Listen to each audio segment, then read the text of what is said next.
Bismillahirrahmanirrahim. Assalamualaikum warahmatullahi wabarakatuh. Alhamdulillahirabbil alamin. Wassalatu wassalamu ala asyrafil anbiya'i wal mursalin wa ala alihi wa ashabihi ajma'in.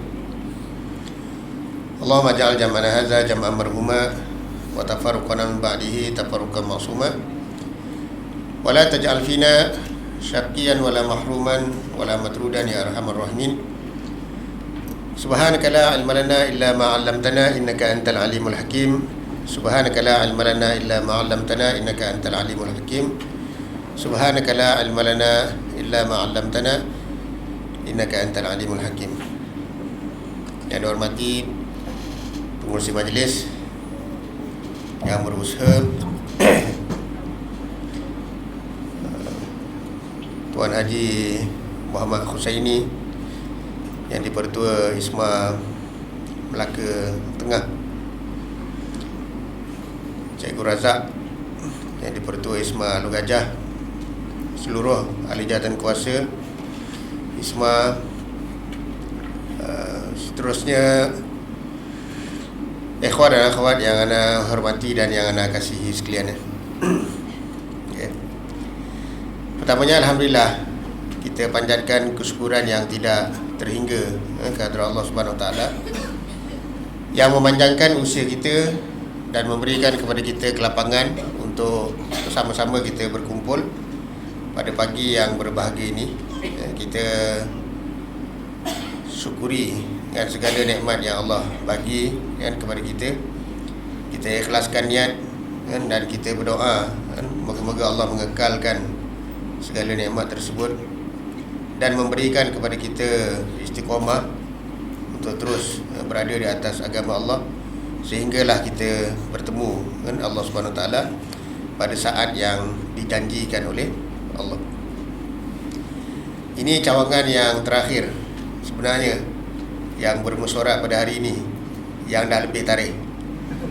Dia sebenarnya sampai 24 je, tapi ada dua cawangan minta untuk buat 25 Melaka dan juga Temerloh hari inilah. Dan ini juga cawangan yang terakhir yang ana pergi untuk rasmikan. Ini cawangan yang ketujuh ana rasmikan. Kita ada 35 cawangan. Jadi ikhwan minta ana rasmikan 9 sebenarnya, tapi dua cawangan lagi ubah tarikh. Jadi ana kata ana tak boleh follow tarikh entah orang, jadi orang lain lagi. Jadi tinggal 7. Yang Melaka ni yang terakhir. Dan mungkin bila yang terakhir ni dia jadi menarik sikit lah dengan Dewan. Yang kedua terakhir Johor. Anda tengok Johor punya Dewan cantik, yang sebelum tu semua tak cantik. Lepas tu tengok-tengok Melaka lagi cantik. Jadi rupanya dia hujung-hujung tu lagi dia punya semangat tu, sebab ikhwan lain dah hantar gambar macam-macam. Jadi dia yang terakhir tu dia buat yang paling sempurna lah. Ikhwan, dalam kesempatan masa yang singkat ni, ada mungkin nak kongsikan beberapa perkara. Pertamanya, kita tahu bahawa beban kita sebagai seorang Muslim, dia tidak akan berkurang sampailah kita bertemu Allah Subhanahu Wa Taala. Kita akan sentiasa membawa beban daripada satu hari ke satu hari, dan kita tidak akan berehat sampailah kita masuk surga. Dan surga itu adalah merupakan satu hakikat yang kita nanti-nantikan sebenarnya. Semakin meningkat usia, kita akan semakin rindu untuk mati dan semakin rindu untuk masuk ke dalam surga. Imam Ahmad bin Hanbal yang merupakan seorang ulama yang cukup tegas dalam mempertahankan akidah Ahlussunnah wal Jamaah di zaman ketika mana pengaruh Mu'tazilah kuat dan menjadi mazhab rasmi negara pada masa itu. Bila ditanya kepada Imam Ahmad bin Hanbal, mata yajidul abdu ta'mar raha, bilakah seorang hamba itu akan merasai kelazatan rehat? Dia kata apa? Jawapannya adalah, mungkin orang lain dia akan kata masa tua, masa dapat pencen, masa boleh keluar duit KWSP, masa anak semua dah kahwin, masa tengah main dengan cucu, masa itu, masa ini. Tetapi Imam Ahmad bin Hanbal bila ditanya mata yajidul abdu ta'mar raha, bilakah seorang hamba akan merasai kerehatan, dijawab oleh Imam Ahmad bin Hanbal, dia kata inda awwali qadamin yad'aha fil jannah, ketika kaki pertamanya masuk dan melangkah ke dalam surga. Barulah seorang hamba tu akan rasa rehat. Dan itu adalah merupakan kerehatan yang hakiki, yang hari yang kita rindu-rindukan sebenarnya, hari yang kita nanti-nantikan, yang Allah SWT sifatkan di dalamnya tidak ada keletihan, tidak ada kepenatan, tidak ada kesedihan, ya? Kita ada peluh, ya? Segala yang kita inginkan dapat. Tidak ada stres, tidak ada traffic jam, ya? Tidak ada rungsing masalah duit tak cukup. Semua tak ada. Dan dalam surga itu adalah merupakan kerehatan yang hakiki, yang Allah SWT sebut dalam Al-Quran, wa inna laka alla tajua fiha wa la ta'ra. Kamu tidak akan lapar di dalamnya, dan kamu tidak akan bertelanjang, mana pakaian kamu sempurna. Dan wa innaka la tazma'u fiha wa la tadha. Dan kamu juga tidak akan dahaga, dan kamu juga tidak akan penat. Itu kehidupan yang kita kejar sebenarnya. Jadi daripada situ, apa yang kita perjuangkan sebenarnya, dan apa beban yang kita tanggung sebenarnya adalah untuk itu, kan? Sebab itu kita tengok generasi dahulu, dia sanggup mati, dia sanggup infak, dia sanggup buat segala-galanya demi mengejar surga Allah Subhanahu Wa Taala. Sehingga kan jihad, kan, yang membawa kepada surga menjadi rebutan di antara para sahabat. Termasuklah kisah bagaimana anak dan ayah yang dibenarkan oleh Rasulullah SAW untuk turut perang hanya seorang saja. Kalau ayah pergi, anak kena jaga keluarga. Kalau anak pergi, ayah kena jaga keluarga. Jadi si ayah pun merayu kepada si anak, bagilah peluang kepada dia sebab dia dah tua. Anak kata tidak, kan? Anak kata tidak. Anak dia kata apa? Anak dia kata, ya abati innahal jannah, wahai ayahku, yang kita rebutkan ini adalah surga. Lau kana ghairaha la asartuka bihi. Kalau sekiranya yang kita rebutkan selain daripada surga, aku akan bagi engkau. Tapi oleh kerana yang menjadi rebutan adalah surga, kan, ayah pun dia tak peduli, ya?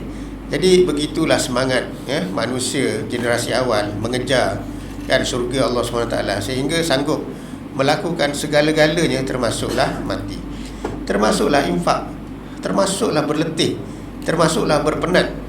Bandingkan kalau sekiranya kepenatan kita dibandingkan dengan kepenatan diorang, jauh sebenarnya, masih jauh.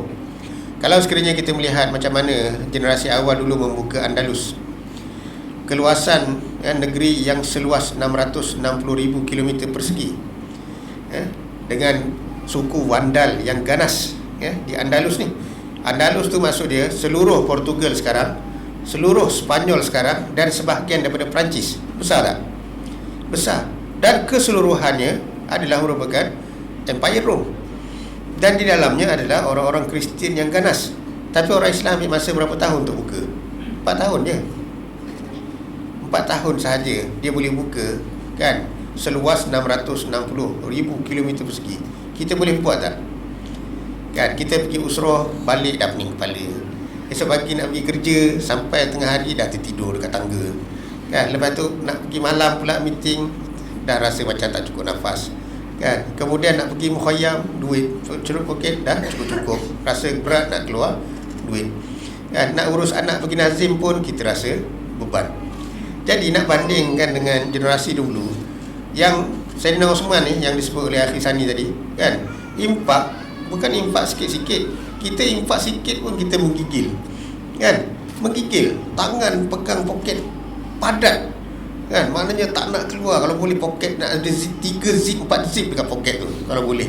Dompet ada zip lagi, dalam poket ada zip lagi, kan. Punya kedekut nak keluar duit. Sayyidina Osman, bila Nabi kata dia orang akan pergi tabung, pada masa itu Sayyidina Osman ni dia dah ada 200 ekor unta penuh dengan harta-harta yang nak didagangkan.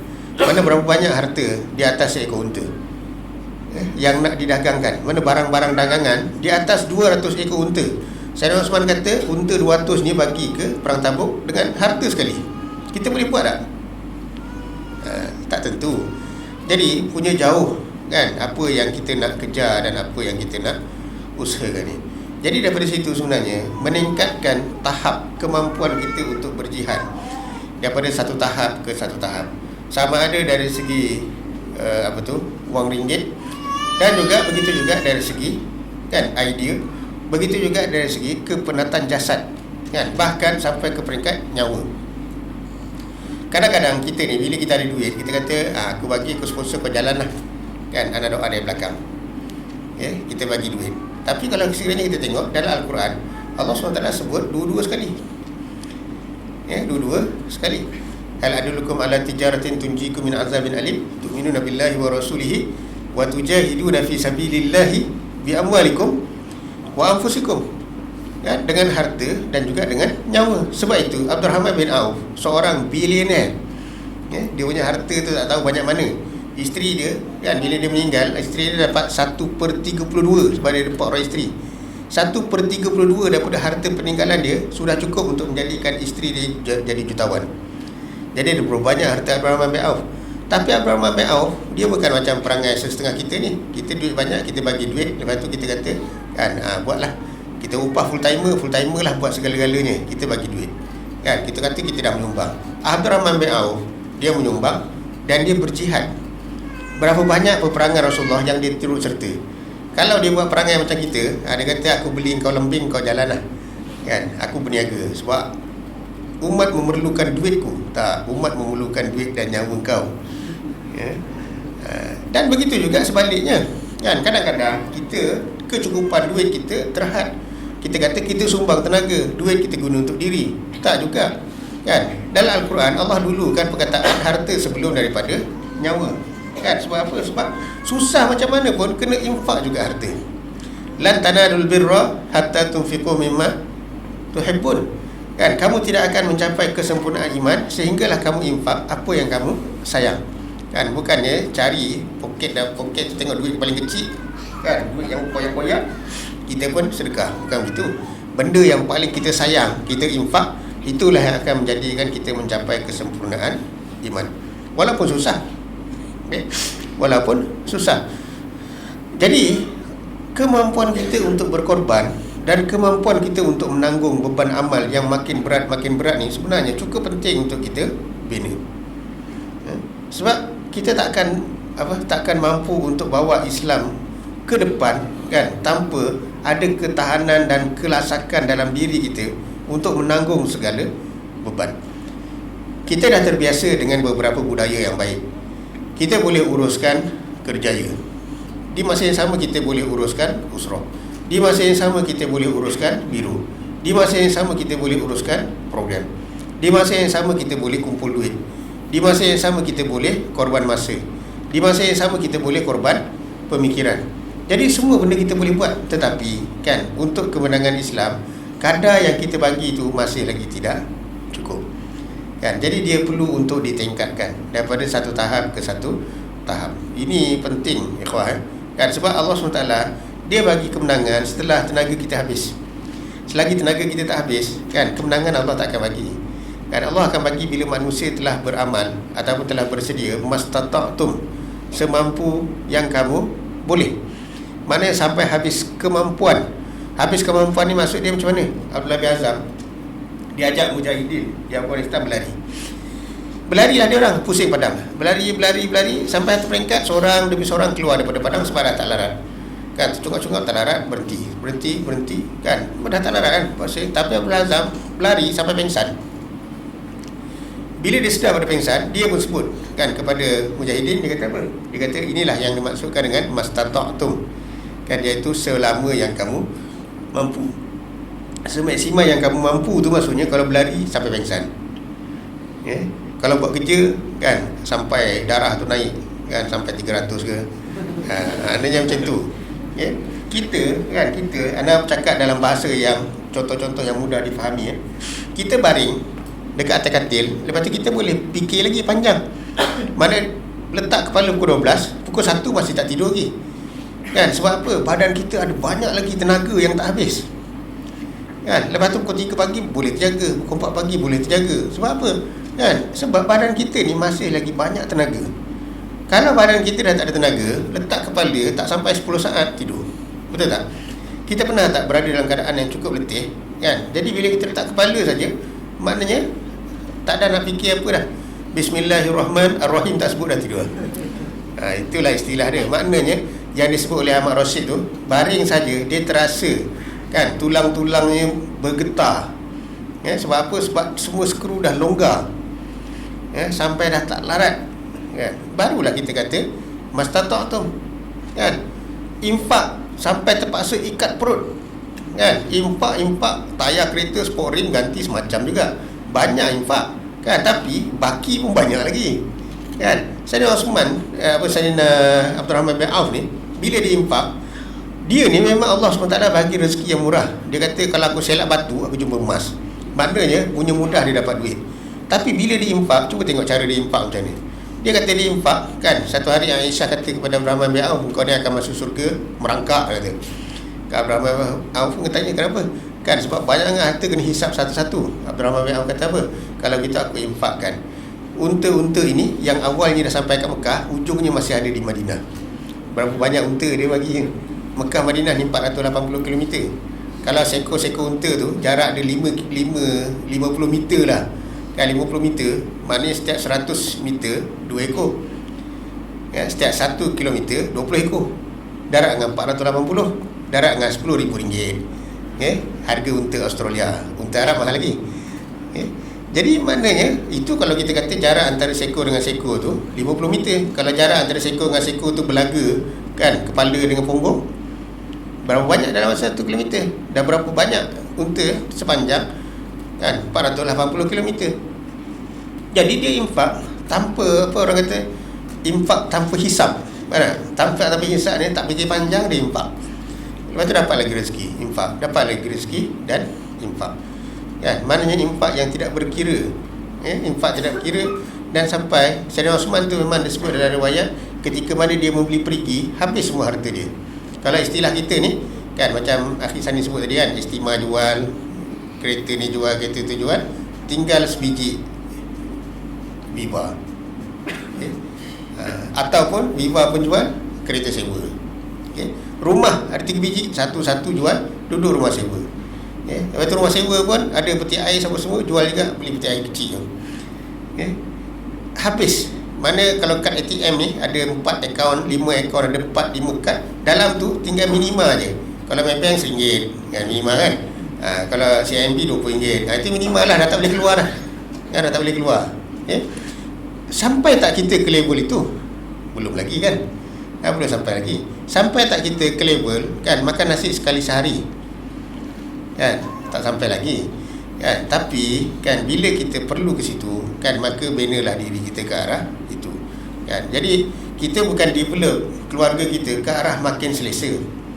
Kita kena develop diri keluarga kita ke arah makin lasak, mana makin boleh menanggung kesusahan. Ada setengah orang, kan, kadang-kadang kita pun terpengaruh sekali, kan, kita terpengaruh sekali. Maknanya kita bina kehidupan kita ni ke arah makin selesa, makin selesa, makin selesa.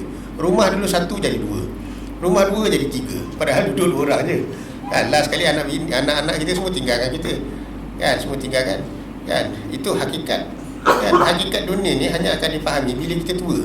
Kita kejar dunia bukan main lagi. Sampai last sekali dah tak larat. Bila tak larat, akhirnya rumah 3 tingkat banglo besar yang kita buat tu, kita duduk kat bawah je.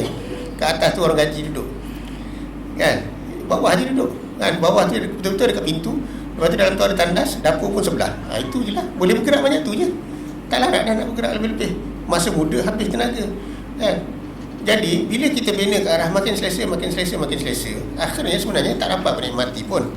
Tapi kalau kita bina hidup kita makin lasak, makin lasak, makin lasak, kan, tidak bermakna Allah akan memberi kepada kita kemiskinan.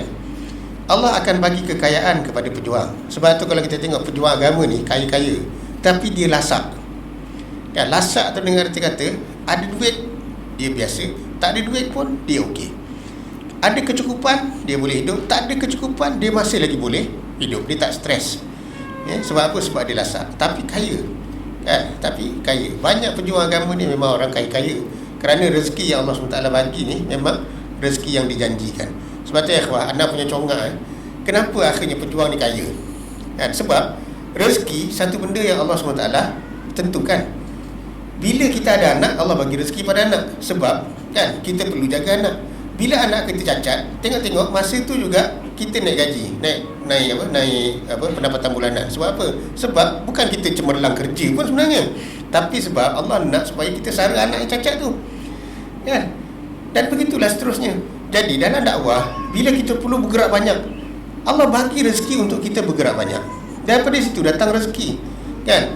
Bila kita perlu kereta yang stabil dan selesa, sebab kita perlu bergerak sana sini, kan? Dengan tulang tak tindih lah tulang, kan? Bukan nak hina Viva, kan? Tapi maknanya, kan? Mana kereta yang besar tu selesa lah sikit. Jadi Allah bagi rezeki untuk kita dapat kereta yang seumpama itu. Sebab apa? Sebab keperluan kita sebagai pendakwah begitu. Jadi begitulah congak rezeki, kan? Sebab itu biasa pejuang dia akan ada saja rezeki-rezeki yang Allah SWT bagi. Sebab Allah mencukupkan kecukupan manusia berdasarkan kepada apa yang dimainkan di dunia. Tapi kalau kita congak rezeki ni duduk bawah tangan kita, Allah serahkan kepada kita untuk tentukan, dan kita akan penat. Akan penat. Jadi kelasakan sebagai seorang pejuang, kan, kita mesti develop dalam diri daripada satu tahap ke satu tahap. Ikhwah-ikhwah yang muda, yang umur 20-an, 30-an, kan, sekarang ni ada banyak pilihan macam mana cara kita tentukan cara kita hidup, kan. Jadi kalau daripada awal kita lasak, kan, lasak tu dengan kita tahan diri daripada berhutang, hidup seadanya, okay? Boleh makan dengan makanan yang minima, kemudian boleh pakai dengan pakaian yang cukup-cukup, kan. Jadi bila kita buat tu, akhirnya rezeki akan datang juga. Tetapi jiwa kita tu lasak, jiwa kita lasak, kita boleh berkorban dengan lebih. Kelasakan dari segi jadual kerja, kan, kita boleh pergi kerja, malam boleh pergi program tanpa perlulah, kan, pergi kerja, lepas tu penat sikit kita tak boleh pergi program, penat lagi tak boleh pergi program. Kita akan makin sibuk, kan. Setiap malam dalam weekdays tu mungkin 3 malam 4 malam terpaksa keluar. Orang lain maghrib dah boleh pakai kain plekat, kan. Kita kain plekat pakai pukul 2 pagi baru boleh pakai kain plekat, kan. Orang lain, kan, Sabtu Ahad dia boleh cari ikan temenung, kan, ikan kembung, dia boleh pilih ikan kembung sampai 2 jam, kan. Kita tak ada masa semua tu. Sabtu Ahad kita program, kan, mana masa nak cari ikan kembung? Tak ada masa nak cari ikan kembung. Orang lain boleh cari ikan tenggiri, cari ikan kembung. Tak ada ikan tenggiri kat sini, pergi pasar sebelah, pergi pasar sana, pergi pasar sana. 10 jam mencari ikan tenggiri, dia boleh. Tapi kita tak boleh. Apa ada kat peti ais, makanlah. Itu je lah. Jadi lasak, kan. Kalau kita boleh buat begitu, barulah hidup ni maju dan sejahtera dan segala-galanya lah. Barulah tepat orang kata Melaka negeri pejuang. Kalau tak, tak usah cakap lah. Kalau tak dapat ikan tenggiri pun menggigil, kan. Sabtu Ahad tak dapat berehat pun rasa susah hati, kan. Malam kena pergi program tanpa makan dengan isteri terlebih dahulu, kan. Kalau makan tak cukup 3 lauk, 3 mata, kan. Lepas tu semua tu menjadi susah hati, ya, tak usah cakap lah. Ada setengah ikhwah-ikhwah kita ni berpisah dengan anak pun tak boleh. Nak hantar anak pergi nursery semata-mata untuk pergi program, dia susah hati, susah hati. Pisah dengan anak je, bukannya anak tu kita hantar pergi Rosnia, hantar ke nursery je. Hantar nursery pun tak boleh, kan. Kita kata ikhwah-akhwat, kan, bila banyak program, hantarlah anak ke nursery. Hantar anak ke nursery memudahkan kerja, kan. Jadi hantarlah hari Sabtu, hantar hari Ahad. Dia kata tak boleh, Sabtu, Jumaat, Sabtu, Isnin sampai Jumaat anak dah tak bersama dengan anak kena bersama dengan anak hari Sabtu dan Ahad, kan. Jadi tak boleh nak pisah, kan. Macam mana nak jiwa lasak? Orang dulu dia kata apa kalau sayang ke anak? Sayang ke anak apa istilah orang Melayu, kan. Pepatah orang Melayu terhadap sayang anak apa dia? Maknanya bila sayang anak, kan, kita pisah dengan anak, kita seksa anak kita, kan, supaya akhirnya dia pun lasak, kan. Dia pun lasak dan kita pun lasak. Benda fizikal ni sebenarnya ikhwah, anda tengok ikhwah lari dekat padang laju, kan, bila buat ujian stamina semua lulus. Tapi dari segi perasaan lembek, kan. Jadi sebab tu badan berketul-ketul, kan. Tapi nak tinggal anak macam perempuan yang apa orang kata yang nak tak hati nak guna istilah tu, okay? Maknanya jiwa lembut, kan, tapi badan bukan main sadu lagi, kan. Badan tegap, akhwat pun tegap, kan. Tapi bila nak pisang anak tak boleh, nak lasak sikit tak boleh, ni pening kepala, itu pening kepala, kan. Jadi akhirnya macam mana kita nak buat dakwah? Sedangkan orang dulu dia bukan macam tu. Kita baca semua sejarah dakwah dari dulu sampai sekarang, tabiat pendakwah adalah lasak, kehidupannya simple. Asal Banna pun sebut apa? Salah satu daripada 5 ciri ikhwan adalah Al-Bisatah. Al-Bisatah maksudnya kehidupannya simple, ringkas, Dia boleh hidup dalam apa juga keadaan. Okay? Itu satu. Okay? Kemudian yang kedua, ikhwan, kita memilih kan untuk melaksanakan segala matlamat dalam Islam yang Allah SWT kehendaki daripada kita dengan cara amal jama'i. Orang lain dia memilih untuk buat kerja seorang-seorang. Kerja seorang-seorang dengan kerja beramai-ramai sudah tentu kerja seorang-seorang lagi senang kan, sebab masa kita nak buat, kita buat. Masa kita fikir nak buat begini, kita pun buatlah sebiji macam yang kita fikir. Tapi bila amal jama'i, kita kena raih banyak benda. JKC, katakanlah JKC 10 orang rambut sama hitam, istilah orang Melayu kan, rambut sama hitam tapi hati lain-lain. Hatta orang yang kembar pun kan, Akhi Sohaib ada kembar dia, Ustaz Salman kan, nampak sama, semua sama tapi perangai tak sama kan, memang tak sama. Walaupun kembar tapi perangai tidak sama, karakter tidak sama. Jadi 10 orang dalam JKC, beratus akhwat dalam Isma Melaka Tengah kan, rambut sama je kan, mungkin yang tua sikit tu dah putih lah kan, tapi yang muda ni serupa je, hitam kan, lepas tu lurus kan, sikat tengah sikat tepi ke, tapi itulah warna rambut, tetapi hati tak sama. Dalam amal jama'i kan, nak bina kan kesepakatan, ukhuwah, toleransi kan, bukan satu benda yang mudah. Tapi kita kena tanggung juga. Kena tanggung juga beban tu kan. Sebab apa? Sebab amal jama'i saja yang boleh menyampaikan kita kepada matlamat. Congak dia ataupun permisalan dia, seumpama orang naik perahu, dia naik seorang dalam perahu, dia pun kayu. Dia boleh kayu laju tak? Dia boleh kayu laju sebab bebanan tak banyak, dia seorang je kan. Katakanlah badan dia 50 kg berat dia, senanglah dia kayu. Tiba-tiba naik seorang, badan dia 80, naik seorang lagi 120, naik seorang lagi naik seorang lagi, beban dalam kapal makin berat, dalam perahu makin berat. Macam mana dia nak kayu? Dia boleh kayu tapi perlahan, perlahan. Jadi di antara dua, seorang yang berkayu seorang-seorang dengan seorang yang mengayuh dengan ramai beban dalam perahu, siapa yang akan kayu laju? Sudah tentu yang kayu seorang. Tetapi kebijaksanaan apabila ramai orang naik kita punya perahu, kita belikan pendayung untuk dia orang pegang seorang satu, kita buat jadual berdayung, siapa yang akan sampai lebih jauh? Sudah tentulah perahu yang ramai orang. Tapi nak mengagihkan tugasan berdayung, nak mengagihkan tugasan untuk berehat, jadual dan seumpamanya, bukan satu benda yang mudah. Tapi kalau kita dapat urus, kita boleh merentas satu perjalanan yang panjang. Orang yang berdayung seorang-seorang ni, kalau perahu dia bocor, dia tak boleh buat apa dah, tawakal je lah. Dia akan pilih sama ada nak keluarkan air ataupun nak berdayung. Dua-dua dia tak boleh buat serentak. Dia tak boleh berdayung dan kemudian keluarkan air daripada perahu, dia tak boleh buat kan? Dan akhirnya dia akan kepenatan dan perahu akan tenggelam. Tapi kalau sekiranya dalam perahu ramai orang dan berlaku satu kebocoran, ada seorang boleh ditugaskan untuk letak ibu jari kaki dia kat bocor tu kan, air tak masuk dah, yang lain berdayung lah kan. Dia penat, orang lain pula hulur ibu jari kan, ada dua bocor, dua ibu jari letak, jadi perahu akan bocor tak? Tak bocor kan.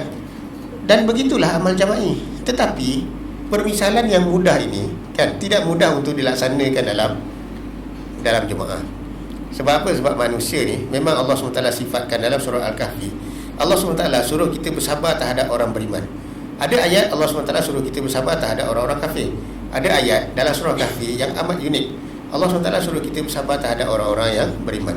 Fasbir nafsaka ma'al ladzina yad'una rabbahum bil ghadati wal 'ashyi yuriduna wajha. Bersabarlah, maka bersabarlah kan terhadap orang-orang yang menyeru Tuhan mereka siang dan malam, yang tidak inginkan sesuatu kecuali redha daripada Tuhan mereka. Kenapa Allah SWT suruh kita bersabar terhadap orang beriman? Kerana orang beriman pun dia punya kerenah boleh tahan juga. Kerenah orang yang beriman ni pun boleh tahan. Kita rasa kita tak puas hati terhadap seorang, kita tak tahu orang tu pun tak puas hati juga kepada kita. Betul tak? Kan? Jadi perangai manusia kan memang suatu yang amat unik, yang kita kadang kita suka orang bercakap kan, ada orang tak suka orang bercakap, ada orang dia suka dan memuji orang yang pendiam, ada orang dia suka orang bercakap kan, bercakap pendiam tu pun dah jadi dua perangai yang berbeza. Ada orang kan dia boleh tahan kan, dia boleh tahan dengan kasar, Ada orang tak boleh tahan dengan kasar, tapi ada setengah orang pula tak boleh tahan dengan lembut-lembut ni. Dia menyampah pula lembut. Kalau ada akhwat-akhwat yang lemah lembut, dia menyampah, kan? Ada setengah orang pula, ada orang kasar sikit, dia menyampah. Ada orang bila dalam mesyuarat dia suka bercakap kuat, kan? Ada orang tak suka, kan? Anda tengok ada setengah kes akhwat-akhwat ni kadang-kadang masalah karakter negeri je, kan? Orang Kelantan duduk dekat Perak.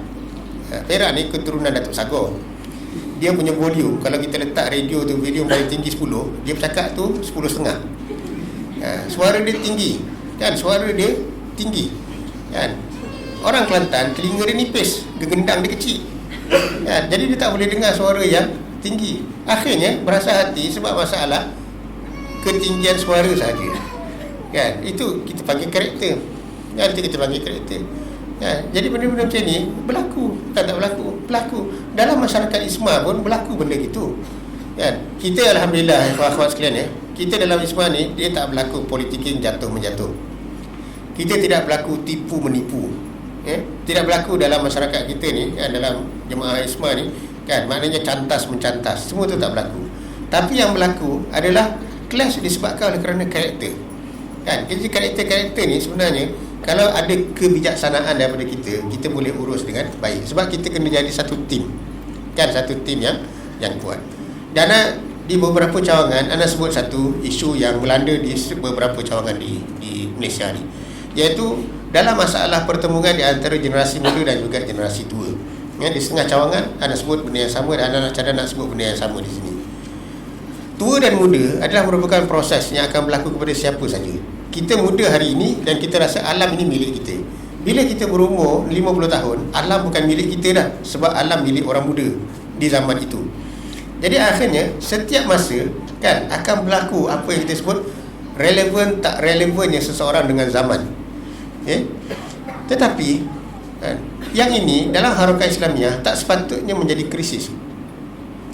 Sebab tu generasi dulu, kan, generasi dulu, contoh macam generasi sahabat, bila masuk zaman Saidina Umar, sahabat tua, kan? Bila sahabat tua, kan, Saidina Umar dia tak bagi sahabat-sahabat ni pergi perang, kan? Dia suruh orang muda pergi perang. Tapi bila masuk zaman Saidina Osman, berlaku sesuatu yang tidak boleh diurus. Ini bukan kita nak kritik zaman Saidina Osman, kita belajar daripada sejarah. Sebab tu Dr. Ahmad Salabi, dia kata di antara punca kenapa fitnah berlaku 6 tahun terakhir zaman pemerintahan Saidina Osman, disebabkan kerana wujudnya generasi muda yang tidak pernah bersusah macam generasi lama. Generasi lama dulu dia berjihad, iaitu dia ini, tapi generasi muda ni lahir-lahir Islam dah duduk dekat satu kawasan yang luas dan telah menjatuhkan Empire Farsi, kan? Jadi di antara generasi muda dan generasi tua pada masa itu, disebabkan oleh kelajuan perkembangan Islam, dia orang tak sempat nak urus, tak sempat nak urus, kan? Masa itulah bertembung di antara Abu Zar dengan orang-orang muda, kan? Abu Zar tengok orang muda pakai kuda letak pelana pun dia kata dah, dia baca ayat allazina yaknizuna az-zahaba wal fiddata wala yunfiquna fi sabilillah fabashshirhum bi'azabin alim. Sampai akhirnya Sayyidina Osman kata kepada Abu Zar, kan, boleh tak engkau keluar daripada Madinah? Abu Zar setuju. Sayyidina Osman bina satu rumah di luar daripada Madinah, supaya apa? Supaya style dia tu tidak mengganggu kehidupan orang-orang Madinah dan tidak bertembung. Jadi ini pengurusan yang kita kena bijak. Pepatah ikhwan dalam menghadapi pertemuan di antara generasi tua dan muda adalah, kan, hikmatus syuyukh, kan, kebijaksanaan generasi lama, kan, wahamatus sabab, kan, dan juga semangat, kan, golongan yang muda. Jalinan di antara dua ni amat perlu, Jadi kepada ikhwan muda, kan, kepada ikhwan muda, ikhwan kena faham, kan, generasi anak ni generasi pertengahan lah, anak umur 40-an, pertengahan ni, sebab anak rasa anak nak kata tua sangat pun tak juga, nak kata muda sangat pun taklah juga. Jadi anak ni memang generasi anak, Dr. Aznan, siapa lagi, Ustaz Zaidi, itu generasi yang sebenarnya tak ramai, tapi yang ni kat tengah-tengah, Ustaz Zamri apa semua ni, kan. Atas sikit pada anak, Ustaz Ahmad, Ustaz Abdullah, kan, Ustaz Muhammad Ismail, itu generasi atas lagi. Dan banyak YDP sekarang ni, generasi tu. Generasi bawah lagi ni, macam Akhi Sani, Akhi Razak, Ustaz Suhaib, itu generasi bawah. Generasi muda, kan, dia kena memahami beberapa perkara tentang generasi tua ni. Ada nak sebut secara terus terang. Contohnya macam panggilan-panggilan nama, kan, gelaran-gelaran, ikhwah umur 20-an, bila bercakap dengan ikhwah umur 50-an, kan, kadang-kadang ada setengah ikhwah guna anak hantar, kan, hantar pergi ke tak program ni, hantar, dia tak tahu dan tak perasan ikhwah yang umur 50-an tu sebaya dengan ayah dia. Dia guna tak anak hantar dengan ayah dia? Dia tak guna kan. Dia guna tak anak hantar dengan kawan-kawan ayah dia? Dia tak guna kan. Jadi sepatutnya dia gunalah tuan haji, dia gunalah kan pakcik, datuk janganlah tu sangat kan. Dia gunalah ustaz, dia gunalah doktor, dia gunalah apa juga, supaya apa? Supaya kan benda-benda macam ni dia boleh berjalan dengan harmoni. Anak sebut ni sebab kita kadang-kadang terasa hati sebab benda-benda kecil macam ni. Kan benda-benda kecil. Anak biasa je ikhwah-ikhwah ni kadang sebut kan hantar. Nak kata benda lah, tapi anak tak adalah berasa hati sangat. Kan, tapi ada setengah ikhwah kan dia kata pada anak dia rasa macam nak lempang. Kan? Cuba bayang kalau dia lempang betul. Sebab apa? Sebab masalah dia orang tak tahu. Sebab orang muda dia dengan budaya dia rasa macam itulah okey je. Kan, dia rasa begitu. Kan, dia rasa dia dah cukup beradab dan cukup sopan santun. Kan? Mana dia guna anak hantar tu, guna perkataan Arab tu dia rasa cukup sopan santun. Sedangkan sebenarnya kita ada kita punya budaya. Anak hantar untuk bahasa Arab betul lah. Kan, kita sebut kat mak dia kita pun anti kalau mak kita orang Arab, tapi mak kita orang Melayu. Kan, jadi mak kita orang Melayu kita panggil mak. Kan, mak masak hari ni, kita tak kata mak inti dah masak belum. Mana inti kata begitu. Kan, mana boleh kita kata gitu. Kan, sebab apa? Sebab kita orang Melayu. Janganlah guna Arab. Kan, jadi istilah-istilah itu kan, dari segi bahasa dia, dari segi penghormatan dia, yang ini ikhwah muda kena bagi. Kemudian satu juga benda ikhwah, bila kita tua kita memang akan jadi slow. Kan, jadi ikhwah muda kena faham keseluruhan ikhwah tua ni sebenarnya adalah merupakan proses, nama dia proses penuaan yang akan berlaku juga kepada ikhwah muda. Kan, yang akan berlaku juga kepada ikhwah muda. Bila ikhwah slow, kan, bila ikhwah tua ni slow, kan, ikhwah boleh tidak libatkan di dalam amal yang banyak, tak ada masalah. Kebetulan ikhwah muda jadi YDP, ikhwah kata okey, yang tua-tua ni kita bagi tugas-tugas yang tidak besar, tak apa, tak ada masalah. Tapi jangan hilang penghormatan. Penghormatan tu penting. Penghormatan tu penting. Sebab tu tahun lepas bila nak buat malam pejuang, anda cari nama-nama ikhwah tua ni, anda letak dekat meja VIP. Kan, anda spend dalam 10 ke 15 meja VIP. Meja VIP ni bukannya untuk orang-orang yang ada jawatan dalam ISMA sahaja. Mana-mana yang anda rasa tua-tua ni, anda letak situ. Kan, anda susun sendiri. Kan, anda panggil Fatihah dengan Umi situ. Bagi ada nama-nama ni, ada tua, ni tua masuk sini, ni tua masuk sini, tua masuk sini. Kan, sebab apa? Sebab orang tua dia perlu dihormati. Anda nak sebut satu benda dari ikhwan. Ikhwan tua yang ikhwan muda nampak macam slow sekarang ni, sebenarnya dari satu sudut, kan, dari satu sudut dia telah membina sesuatu peninggalan untuk ikhwah. Yang ni kita tak boleh nak nafi.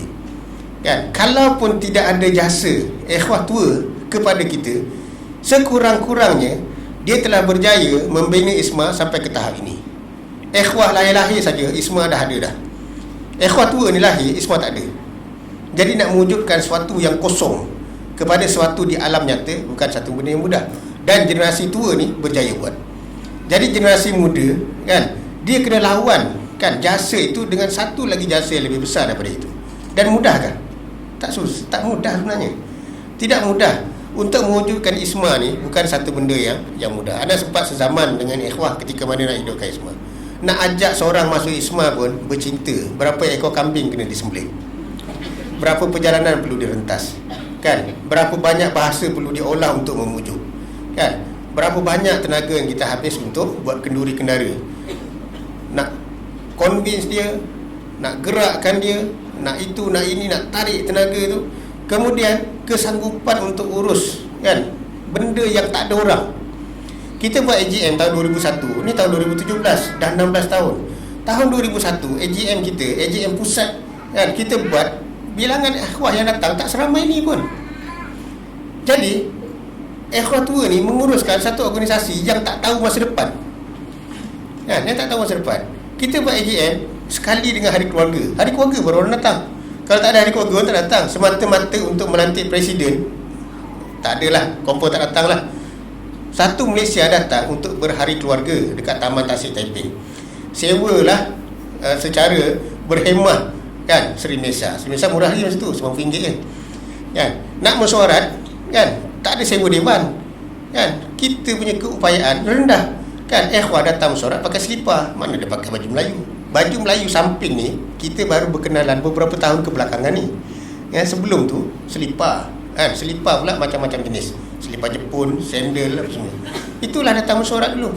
Dan oleh kerana tidak ada keupayaan untuk sewa dewan, kita buat mesyuarat kat mana? Dekat hotel tu kita buat dekat kaki 5, dekat sebelah tangga. Kita susun kerusi, ambil kerusi susun. Lepas tu undi, angkat tangan je. Naik-naik Abdul Rahman Wadali jadi presiden. Dia terkejut kan? Dia jadi presiden terkejut, dia bikin berucap pakai selipar. Itu kita punya level masa tu. Jadi ikhwah yang menghidupkan Isma ni, yang sekarang dah tua-tua dah tak larat ni, sebenarnya di zaman itu, ketika mana di hujung 90-an, di awal 2000, mereka sebenarnya duduk mengorbankan masa umur mereka untuk menghidupkan sesuatu yang sebenarnya tak tahu lagi jadi ataupun tidak. Tapi akhirnya berjaya sampai sekarang. Kita ada 35 cawangan, kita ada full timer dah 40-50 orang, satu Malaysia. Kemudian kita dah ada banyak agensi-agensi yang dah boleh berdikari sendiri. Kita dah ada pejabat yang banyak. Kita dah ada berbelas cawangan luar negara. Ahli kita sekarang dah lebih daripada 50,000 orang. Jadi cuba bayang betapa besar jasa itu kan. Dan bukankah dengan jasa itu generasi ini kan sepatutnya dihormati kan. Jadi kalau pun tidak ada posisi penting kan yang dia orang boleh mainkan, penghormatan tu jangan hilang ya, penghormatan jangan hilang. Itu generasi muda kepada generasi tua. Ada nak cakap yang terbalik pula, iaitu generasi tua kepada generasi muda. Yang generasi tua ni pun satu benda jugalah kan. Kita walaupun kita dah meningkat tua, dan ikhwah pun ada nak pesan kepada ikhwah umur 20-an, ikhwah pun akan meningkat tua. Daripada 20 nak sampai 50, 30 tahun tu sekejap je. Pelangnya esok nak mati dah rupanya. Punya laju masa berlalu kan. Kita rasa macam terlalu singkat. Sebenarnya masa tu amat pantas. Dan sebab itu ikhwah, kita kena sentiasa develop diri kita selari dengan masa. Paling tidak pun jangan terlalu jauh. Jangan terlalu jauh. Ada setengah ikhwah yang lama-lama umur 50-an apa semua ni, handphone tak mesra kan, contoh. Sedangkan generasi sekarang berinteraksi guna handphone. Dia tak boleh ulang, kami dulu tak ada handphone pun boleh buat amal. Tak boleh cakap macam tu dah kan. Oleh kerana sekarang orang berkomunikasi guna handphone, pakailah handphone. Ada setengah ikhwah, anda baru dengar satu cerita tentang ikhwah ni. Dia bukan jawatan besar kat cawangan, dia tinggal handphone kat rumah kan. Lepas tu dia tak patah balik pun, dia tak kisah. Mana sehari tak pegang handphone, dia masih rasa selesa kan. Jadi macam mana kita kata betapa jauhnya dia dengan zaman dia kan. Sedangkan sebenarnya zaman sekarang kan, orang berkomunikasi guna handphone, dia kena mesra dengan handphone. Walaupun kita tak naklah ikhwah ni sentiasa kan jawab telegram, naik motor pun jawab telegram juga ya. Kita tak mahulah sampai ke peringkat tu. Tapi komunikasi dan alat-alat komunikasi penting. Kalau kita di usia 50-an, alat komunikasi pun kita tak boleh nak mesrakan diri kan, macam mana kita nak pimpin jemaah? Kita tak boleh pimpin jemaah kan. Sebab apa? Sebab yang ini penting. Sama juga macam beberapa benda lain okay? Contoh macam pengetahuan tentang isu semasa. Ikhwah yang sebayana, yang atas perdana, kita dulu mulakan dakwah ni dengan bawah tanah. Apa benda berlaku kat luar, kita tak kisah ya, tak kisah tu dengan kata kita dengar-dengar daripada jauh. Lepas tu insyaAllah nanti orang selesai lah, kita tumpu kerja kita kan. Jadi pengetahuan kita, contoh macam sekarang kita kaji tentang Cina, kaji tentang tu, tentang ni. Dulu kalau tahun 90-an kita tak ambil peduli benda-benda ni, tak ambil peduli. Tapi sekarang bila semua dah berkembang macam ni, apa yang berlaku dekat luar kita kena faham. Bila kena faham, maknanya menuntut daripada kita pembacaan. Orang muda senang nak baca sebab dia muda. Orang tua senang nak baca, susah. Orang muda ni dia boleh membaca dengan begitu banyak. Orang tua tak boleh baca banyak-banyak, dia boleh baca kehidupan. Itu boleh aja ya, maknanya membaca itu, membaca ni kan, baca tulisan dia tak boleh dah kan. Tapi menganalisa peristiwa dia boleh, menilai dia boleh ya. Itu otak dia dah berkembang jadi macam tu. Tetapi dengan keperluan kepimpinan yang ada, akhirnya kita kena membaca, kita kena explore, kita kena faham isu semasa. Ada setengah benda kita kena faham berdasarkan kepada metodologi ilmu tertentu. Dah kita kena belajar sikit asas-asas ekonomi, kena belajar juga tentang sains politik, kena belajar juga tentang geopolitik, kena belajar juga tentang kan apa tu politik antarabangsa, Kan banyak benda-benda yang kita terpaksa faham asas-asas ilmu ni untuk faham apa yang berlaku sekarang. Kan dunia kewangan dah berubah.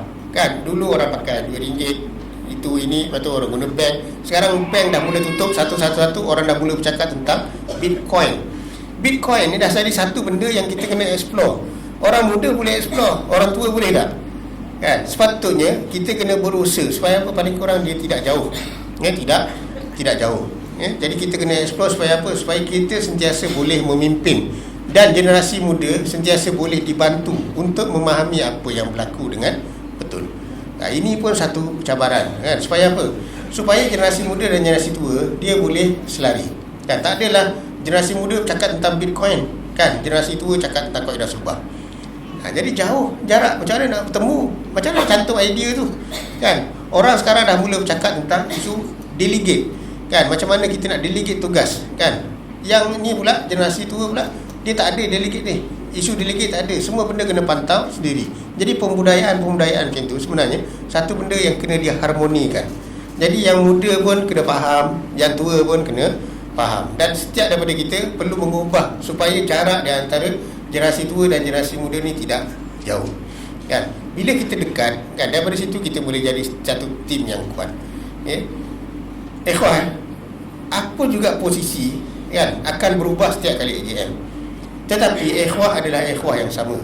Duduk dekat sini, Sani mungkin tak jadi YDP esok, kan? Petang ni mungkin tak jadi YDP, orang lain mungkin jadi YDP, orang lain mungkin JKC lepas tak jadi JKC akan datang. Tapi ikhwah duduk sini lah, duduk Melaka Tengah je lah. Mana ikhwah akan berkawan sampai mati kat sini, kan? Saya nak gaya berkahwin anak-anak, kan? Ikhwah-ikhwah kat sini. Jadi kalau sekiranya kita clash, kan, sekarang, kan, kerugian akan berlaku pada tim. Sebab tim kerja, inilah tim kerja Islam Melaka, kan? Berubah posisi tu 2 tahun sekali, kan? Boleh jadi orang pegawai DP, boleh jadi orang ni tak pegawai DP, boleh jadi dia jadi tarbiyah, boleh jadi orang lain jadi tarbiyah 2 tahun akan datang. Tapi itulah ikhwahnya, kan? Ada tak ikhwah lain akan datang ke Melaka? Ada, tapi tak ramai. Yang ada kat sini-sinilah, kan? Ikhwah pun ada dengar dah banyak orang luar pun dah beli rumah kat sini. Jadi memang akan mati kat sini, kan? Jadi mana sinilah amal ikhwah. Dan inilah tim ikhwah, kan? Jadi bila ini tim ikhwah kena fikir untuk hidup dan bersama selama-lamanya, kan? Kalau boleh surga pun sekali, kan? Supaya apa? Supaya, kan, tim ini sentiasa kuat, kan? Islam tidak pernah kalah disebabkan oleh kerana kekuatan musuh, tapi Islam sentiasa kalah disebabkan oleh kerana perpecahan dalaman. Dan perpecahan dalaman ni adalah merupakan benda yang berlaku di mana-mana saja, kan? Dalam masyarakat kita ni, daripada jemaah paling besar, daripada parti politik paling besar, daripada parti kerajaan paling besar, sampailah kepada surau, kan? Semua tu ada je, kan, pecah-pecah ni, kan? Taman anak pun macam tu, taman ikhwah pun rasa serupa. Imam tak dilantik, merajuk, kan? Keluar kenyataan kata saya nampaknya tidak diperlukan lagi. Bahasa dia, bahasa merajuk lah tu, kan? Bahasa merajuk. Sedangkan sebenarnya dia duduk situ, kan? Dia duduk situ, kan? Jadi akhirnya kita kena sentiasa jaga, kan, benda ni kena jaga. Jadi ikhwah pun mesti ada kebijaksanaan, kan, untuk menyatukan soft, kan, bukan kebijaksanaan untuk mengeruhkan soft. Satu, kan. Sebab tu kadang-kadang ikhwah kita kena bagi keuzuran, kan. Contoh macam ada setengah ikhwah-ikhwat yang agak bermasalah sekarang, bagi keuzuran dan dia akan muncul balik. Itu kebijaksanaan kita dan keluasan hati kita sebenarnya, kan. Sebab tak guna kita buat program banyak, tapi setiap kali lepas program ikhwah hilang. Setiap kali lepas program ada yang merajuk. Apa gunanya? Program kita buat adalah untuk menyatukan hati manusia, bukan program setiap kali buat KPI dia adalah program itu sendiri. Bukan.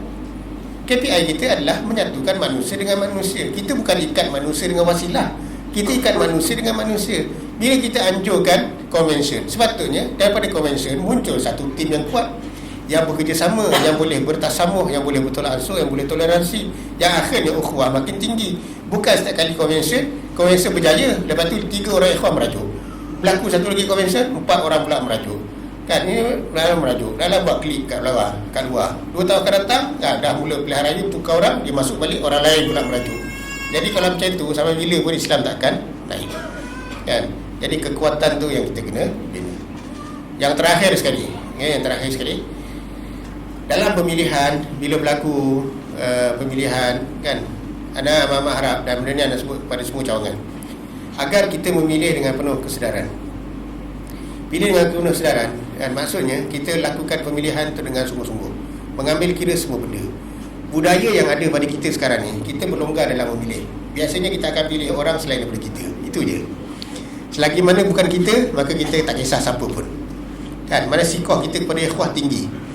Kan, mana ada baru calon ni, tak ada nama kita, okeylah. Kan, kita punya tinggi sikoh tu, siapa-siapa pegang pun dia kata insya-Allah boleh anak support dari belakang. Support belakang tu ayat biasa. Kan? Kalau sekiranya kita rasa kita layak, kan, maka bila dicalonkan kita terima. Budaya letak-letak jawatan ni, tarik diri ni bukan budaya yang bagus. Kalau budaya tu menjadi budaya kita, kan, habislah ini semua ni. Kalau semua orang, kan, nak tarik diri, kan, jadi siapa yang nak pegang mas'uliyah? Mas'uliyah ni betul. Dalam hadis, dalam Quran memang disebut penghinaan kepada orang yang mengambil dalam keadaan tidak ada hak. Tetapi kemuliaan bagi yang ambil dengan hak. Sayyidina Abu Bakar, seorang yang lembut, dilantik menjadi khalifah, dia terima. Kenapa? Kan, sebab di situ ada kemuliaan dan dia yakin kepada diri dia boleh laksanakan. Sayyidina Umar dilantik oleh Sayyidina Abu Bakar, dia terima. Dia kata, uridu an akuna afdalan nas, aku nak menjadi manusia yang paling afdal. Umar Abdul Aziz selalu dibaca sebagai seorang yang zuhud, tapi dia jadi khalifah. Kenapa bila dilantik jadi khalifah dia tak tolak? Kan, kalaulah zuhud itu bermakna menolak jawatan, kan, kalaulah kesolehan itu, kan, diukur berdasarkan kepada berapa banyak jawatan kita tolak. Kan, ikhwan ni bila tolak jawatan dia rasa tinggi makom di sisi Allah. Kan, ditawar tu jawatan dia tolak, oh, hampir diri kepada Allah. Tawar lagi jawatan, tolak lagi, makin hampir kepada Allah SWT. Tapi adakah begitu hakikatnya? Umar bin Aziz dia pernah menyebut, taqad nafsi ilal Fatimah fanil Tuhan. Jiwaku teringin untuk mengahwini Fatimah. Fatimah ni seorang perempuan yang solehah di zaman itu. Fanil Tuhan, dan aku dapat. Wa taqad nafsi ilal khilafah fanil Tuhan. Dan jiwaku ada keinginan untuk jadi khalifah dan aku dapat. Maknanya Umar bin Aziz dia bercita-cita untuk jadi khalifah sebelum dilantik menjadi khalifah. Sudah ada kecenderungan jiwa itu. Sebab apa? Sebab dia rasa dia layak, dan memang dia layak pun. Kan, memang dia mampu buat pun. Dan bila dia jadi khalifah, dalam masa 2 tahun, namanya dikenal dalam sejarah sampai sekarang. Dia memerintah singkat 2 tahun saja. Ya, tetapi namanya dikenal sampai sekarang, diletakkan sebaris dengan Khulafaur Rasyidin. Bahkan dianggap sebagai khalifah yang kelima. Walaupun dia tak termasuk dalam list Khulafaur Rasyidin, tapi diletak sebagai khalifah yang kelima disebabkan kerana apa? Kerana kehebatannya dalam memimpin dan keupayaannya dalam kepimpinan, dan dia cenderung untuk jadi pemimpin sebelum daripada dilantik menjadi pemimpin. Mana begitu jiwa seorang mukmin. Kita kan berdoa dalam sembahyang, kan, buat sembahyang. Lepas sembahyang kita doa, kan. Antara doa kita apa dia? Kan, Rabbana hab lana min azwajina wa dzurriyyatina qurrata a'yun waj'alna lil muttaqina imama, dan jadikanlah kami pemimpin kepada orang yang bertakwa. Setiap kali sembahyang kita doa tu. Setiap kali sembahyang doa tu. Dapat jawatan kita tolak. Jadi kita nak apa sebenarnya? doa lain, Tuhan bagi tolak. Kan, tak ada ganjil, kan? Ganjil. Kan? Sebab sebenarnya kita, kan, menolak dengan salah faham. Sayyidina Osman bin Affan, golongan pemberontak kepung rumah dia. Tuntutan satu je, letak jawatan. Tapi dia letak tak? Dia tak letak. Dia tak letak jawatan. Sebab apa dia tak letak? Sebab meletak jawatan bukan bermakna menghampirkan diri kepada Allah. Gubernur dia lain pun di Mesir, Abdullah bin Abi Sarah, kan, di di Syam, kan, Muawiyah bin Abi Sufyan dan beberapa pemimpin gubernur-gubernur yang lain, semua diletak jawatan, tapi semua tak letak. Kan, semua tak letak. Kan, kecuali di Mesir Sayyidina Osman yang tukar. Tapi lain dia tak letak. Sayyidina Osman sendiri tak letak. Kenapa tak letak? Kan, bukan budaya orang Islam menolak jawatan apabila dia mampu, dan bukan budaya kita juga, kan, meletakkan jawatan. Kan, kita buat sampai mati. Bila dah tak larat, kan, barulah, kan, kita berhulu. Tapi selagi boleh buat, kita buat. Jadi bila kita memilih orang, kan, kita macam tu. Kita kena fikir siapa yang paling layak, dan kemudian kalau kena kat kita ambil. Jangan jadi macam ada setengah cawangan ni, masa pencalonan dicalonkan. Lepas tu bila undi tengok orang yang dicalonkan tu kosong. Ada tanya, entah undi tak orang ni? Tak, entah calonkan tadi. Ya, kan, kenapa entah calonkan kalau entah tak undi? Entah. Kau bayang, dia calonkan seorang, lepas tu dia tak undi pun orang tu. Jadi apa dia nak? Dia nak majlis meriah. Kalau dia calon ada 2, dia kata kita cukupkan jadi 10. Dia pun cukupkan jadi 10, dia calon ke atas siapa. Tengok orang sebelah, calon. Tengok orang sebelah, banyak sangat cakap, calon. Sedangkan dia pun tahu orang itu tak layak. Itu kita punya budaya yang kita kena ubah. Kemudian satu lagi benda yang penting juga, perwakilan. Biasa perwakilan ni kan, kita akan berlonggar dalam melantik perwakilan. Anda rasa Melaka pun sama, cawangan lain pun serupa. Longgar tu dengan kata bukan maknanya kita kata pergilah siapa-siapa pun. Biasanya kita tak teliti tentang tugas perwakilan di cawangan, di pusat. Perwakilan ada tugas dia. Satu, melantik kepimpinan pusat. Dan dia kena bertanggungjawab di atas undi tersebut, sebab dia mewakili cawangan. Kan? Ikhwah hari ni mainkan peranan penting tak? Penting, sebab ikhwah akan memilih dan mengundi. Ikhwah rasa tak kepentingan dia? Rasa kepentingan. Ikhwah rasa tak kepentingan sebagai perwakilan untuk melantik pimpinan pusat? Kena rasa juga. Pimpinan pusat lagi sensitif dari cawangan. Jadi kalau perwakilan ni main sembrono, tak apa diundi nanti. Dia mungkin undi ikut list. Mana nama belah kanan dia undi semua, ataupun nama belah kiri, ataupun dia tengok mana huruf mula A, dia pilih siapa yang nama A dia pilih. Kan? Kemudian satu lagi tugas perwakilan adalah membahaskan usul, meluluskan usul ataupun menolak usul. Itu adalah merupakan tugas perwakilan. Kalau sekiranya perwakilan dipilih kan daripada kalangan orang yang tak boleh membahaskan usul, rugi. Kalaupun dia tidak membahaskan usul, dia kena faham perbahasan itu dan mengundi. Dia ada satu undi. Dia ada satu undi. Usul penting untuk ISMA. Yang usul-usul ini penting untuk dibahaskan dan diluluskan ataupun ditolak untuk masa depan ISMA. Jadi perwakilan mesti dipilih berdasarkan kepada kemampuan dia untuk jadi perwakilan. Jangan nanti entah ada anak kat KL kan, entahlah jadi perwakilan. Kan entah memang nak cuti kan, outstation. Entah outstation hari Sabtu Ahad entah pergi sana lah. Kan entah terus jadi perwakilan. Tahun ni kan JKP letak syarat perwakilan mesti pakai baju gold kan. Kita pun senaraikan siapa yang dah ada baju gold, dia boleh jadi perwakilan. Jadi ikhwah jangan lantik perwakilan sembrono. Kan ikhwah buat dengan sungguh-sungguh. Ya, ikhwah buatlah kan pemilihan dengan sungguh-sungguh. Jadi wallahu alam bisawab. Ana rasa anda dah cakap panjang ya kepada ikhwah. Ya, tapi sebab niat ikhwah memang nak anda bercakap panjang, anda cakaplah panjang. Ni ana rasa paling panjang ni. Kan setengah cawangan 10 minit je. Kan. Jadi ikhwah selamat bermesyuarat, selamat bersidang. Dan alhamdulillah anda ucapkan tahniah kepada tim kepimpinan lama sejak daripada zaman Ustaz Ahmad Zainal Abidin, terus disambung oleh Akhi Sani, dan insyaAllah siapa-siapa lah lepas ni kan sambung dan berjaya membawa Melaka Tengah ni kepada apa yang dicapai sekarang, dan sehingga membiakkan satu cawangan baru, iaitu cawangan Alor Gajah. Jadi semua itu adalah merupakan keberkatan daripada Allah SWT yang kita harapkan memang merupakan satu saham kan kepada kita dalam akhirat nanti kan. Jadi saya ucapkan tahniah kepada tim yang dipimpin oleh pimpinan-pimpinan sebelum ini, dan juga seluruh ahli jawatan kuasanya yang telah membawa ISMA Melaka sampai ke tahap ini. Jadi yang baik itu datang dari Allah SWT, yang buruk datang dari kelemahan diri anda sendiri. Dengan ini dengan lafaz Bismillahirrahmanirrahim, anda merasmikan Mesyuarat Agung Perwakilan Mesyuarat Agung Negeri Tahunan ISMA Melaka Tengah. Assalamualaikum warahmatullahi wabarakatuh.